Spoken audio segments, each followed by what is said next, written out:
He cast his ballot and is accused of repeatedly punching a Bexar County elections clerk. The sheriff's office says that it's because that man was asked to take off his MAGA hat. Yeah, that clerk doing what they're supposed to do. A 63-year-old man, Jesse Letsonburger, faces a felony assault charge. Paramedics checked on an election clerk in his 60s. An incident report says 63-year-old Jesse Letsonburger punched him. The report says Letsonburger wore a red MAGA hat inside. Sheriff Javier Salazar says poll workers asked him to take it off twice. Wearing clothing supporting a political candidate, which that's electioneering. And it's certainly something that you're not supposed to do. The state is proceeding on the lesser included offense of assault bodily injury as a Class A misdemeanor. The range of punishment is anywhere from a $4,000 fine and up to 1 year in the Bexar County Jail. Did you understand? Yes. Did you understand if the court were to grant your application for deferred adjudication, if for any reason your deferred adjudication were revoked, the court could find you guilty and sentence you up to 1 year in the Bexar County Jail and up to a $4,000 fine? Did you understand? Yes. According to the plea, the state is proceeding on the lesser included offense of assault bodily injury. There's a $500 fine and the state recommends deferred adjudication. Did you understand that to be the plea? Yes. Defense? Yes, Your Honor. Outside the agreement, the state is requesting that your community supervision be for a term of 2 years. There'll be a TAP evaluation, 200 hours community service restitution, no contact with Mario Montemayor, and the hostility management course. Did you understand those are recommendations from the state and the court does not have to follow those recommendations? Yes, ma'am. Then to the lesser included offense, how do you plead? Guilty, not guilty, or no contest? No contest. After reviewing state's exhibits and attachments, the court will find there is sufficient evidence to find you guilty. Court will defer finding of guilt as you've applied for deferred adjudication. Are you proceeding with sentencing? We are, yeah. Anything you wish to say on behalf of your client? Just that we wish that you follow the agreement, Your Honor. All right, what were your issues that day? Were my issues that day? Yes. Well, I couldn't believe it was happening because all I wanted to do was go vote. No, the problem was not you going to vote. And I will tell you, I teach campaign and election law. And when people at a location tell you that you're not allowed to wear certain items when you go into the voting booth, you're not allowed to do that. When they tell you you're not allowed to wear certain items when you're entering doors, you're not allowed to do that. They told me it wasn't posted anywhere, and the people that were working there didn't know themselves. No, They that's the would have law. told me that. I'm telling you, that's the Well, law. I'll tell you, I didn't know, and other people didn't know. I'm explaining my situation. That doesn't seem that anybody's heard yet. Oh, well, let me just tell you what it says in here in the police report, because maybe you didn't read it. It says you were walking in and the person, they have judges who are there for voting and they have people who are working there, who work there. It's yes or no. It's not They were working there and they told you you needed to remove your hat because it was not allowed inside the voting area.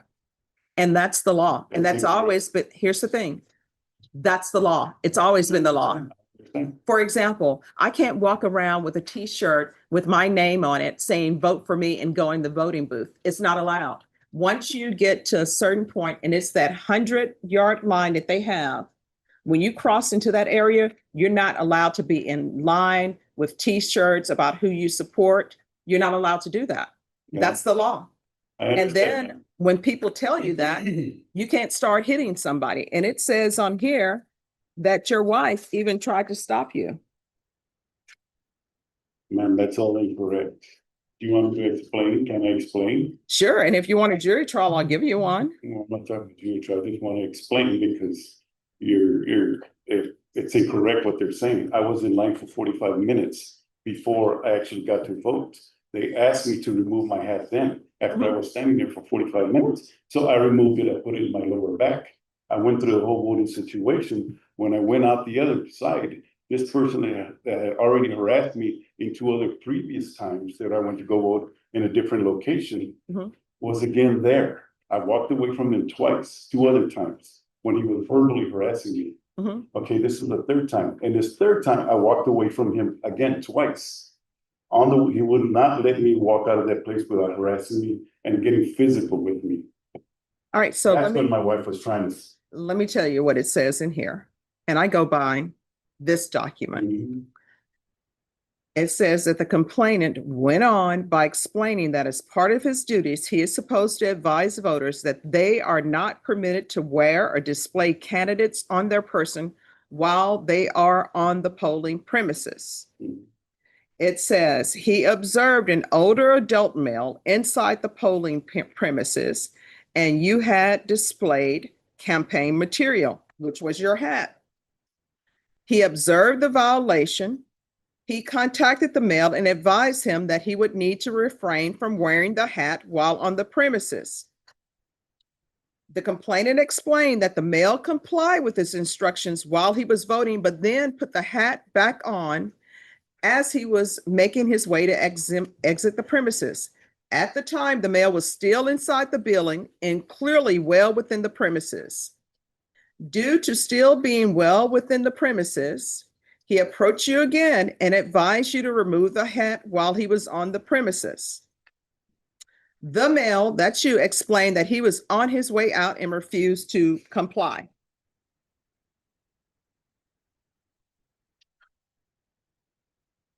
And it says, he began to follow you and told you again to remove your hat. And as you were about to exit, you struck him on the chest and facial area several times with your fist, causing him pain and discomfort. And then it says, another witness and your wife began telling you to stop. And then that's when you left. I don't know why when people go to places, how hard it is to follow instructions. When they say you can't do something, you can't do it. And if you want to complain about it, complain to your legislature. If you want to wear campaign materials inside a location while you're voting, if you want to wear it within the 100 lines, because they have those lines marked with a white, sometimes yellow line. If you want to do that, then you need to write your legislator and say, look, you need to change these rules because I want to wear my campaign gear inside the area while I'm voting. But for now, you're not allowed to do that. And you need to follow the rules. How old are you? 4. All right, you're 64 and you're up here fighting at and I don't even call it fighting because it doesn't say that he ever even hit you back. Yeah, of course. And so you're up here fighting with somebody who's just trying to do their job, help people come in and vote and go on your merry way. And they're not even paid enough money for somebody to be hitting on them. So it appears to me you do have anger issues. No, I don't have anger. Like I said, I walked away twice, and in the situation I walked away twice. To say anything in there where he followed me all the way and he screamed in my ear. I have hearing difficulties from my time in the military. I didn't hear what he was saying. I was walking out, and he was quite a ways. Did he not tell you to remove your campaign gear? No, And that you were not allowed in the area? that was after the fact when I had already gone out. I was in the library section already. Let me just tell you, within that 100 line, you are not allowed to wear campaign gear. Now, if you're saying what's being said is untrue, then you need to set this for a jury trial because I go specifically by what's in the police reports. And there's a reason why this says waiver consent to stipulation of testimony and stipulations. You know what that means? That means that everything is in this document. You're stipulating that it is true and correct. And this is what it says. I, Jesse Letsonburger, do hereby judicially confess and admit that I intentionally and knowingly in Bexar County, Texas, on or about the 24th of October, 2024, did intentionally and knowing cause injury to the complainant by striking the complainant with the hand of the defendant and by pushing the complainant with the hand of the defendant. That's, you stipulated to that and said it's true. Anything about him punching at me first? What I'm telling you is you're saying this is true. You've stipulated to this. Now, if you're saying he punched you first, then maybe you want a jury trial and you want to say it's self-defense. It's on video. The only reason why I'm accepting that is because I don't have the money to continue. Or of course I would defend myself. All right, does he want a jury trial? No, we're accepting the plea. Oh, is your wife, is somebody here? My wife is here. Oh, she said, no, you don't want a jury trial. Okay, no. All right. Your Honor, if I may, I believe that, look, point being there's, as you've stated, that's completely clear. The law is the law. I think that there was a fundamental fundamental miscommunication and understanding as far as how it was proffered to him at that time. I think that realistically, the way people speak, someone told him, take off the hat while you're voting. I think in his head, that's what he believed. Hey, take the hat off. I'm walking out the door. I'm basically at the double doors. I can put the hat back on. Understanding clearly that is still in violation of the law.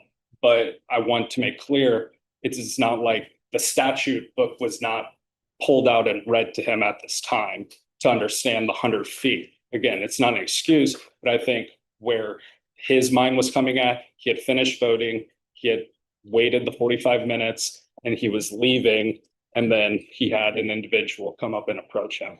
Just to give some context, it's not change, obviously, the law itself or your viewpoint of this, but I want to. Well, I mean, my viewpoint is the stipulations that I received. Understood. All right. There's going to be a $500 fine, 2 years deferred adjudication, 200 hours of community service restitution, proof of employment within 30 days, no employment as a home health care provider or with minors. There's going to be the hostility management course, regular reporting by Zoom or in person, regular random UAs, field visits 1 time per month for 6 months. And there's to be no contact with Mario Montemayor. Is there anything else you need from the court to be successful? No, I'd just like to say that all this is my self-defense. Because nobody wants to be harassed or bullied in front of their significant other. Yeah. I understand. You know what? I understand here's the thing. I understand what you're saying. And I understand sometimes that tempers run high, right? And sometimes when we don't know the law, and if somebody just tells you, you can't do that, sometimes people want to know why I can't do that. And they want you to explain it. Sometimes people will explain it, sometimes they will not. For example, I try to explain everything so people will know why things are happening. So now you know, and I'm telling you, yeah. So here's the thing, this is what I'm telling you. When you see, if you go vote again, when you see that line, you are not to cross that line with any campaign materials. And that's why when you see candidates who are out there talking to people, they're not allowed to go past that line. You know why? Because you are not allowed to campaign past that line. And wearing T-shirts or any type of hats or anything for whatever candidate you support, whether you say anything or not, that's considered campaigning. And legally, you're not allowed to do that. And if people want to change the law where they can wear their campaign shirts or whatever beyond that line, you have to do that with your legislator. My job is just to follow the law. You understand? Mm-hmm. Yes, ma'am. This happened in Georgia and it happened in South Carolina, I think, and the people still got to go and went on their way. Well, Different place, right? this Texas. Yep.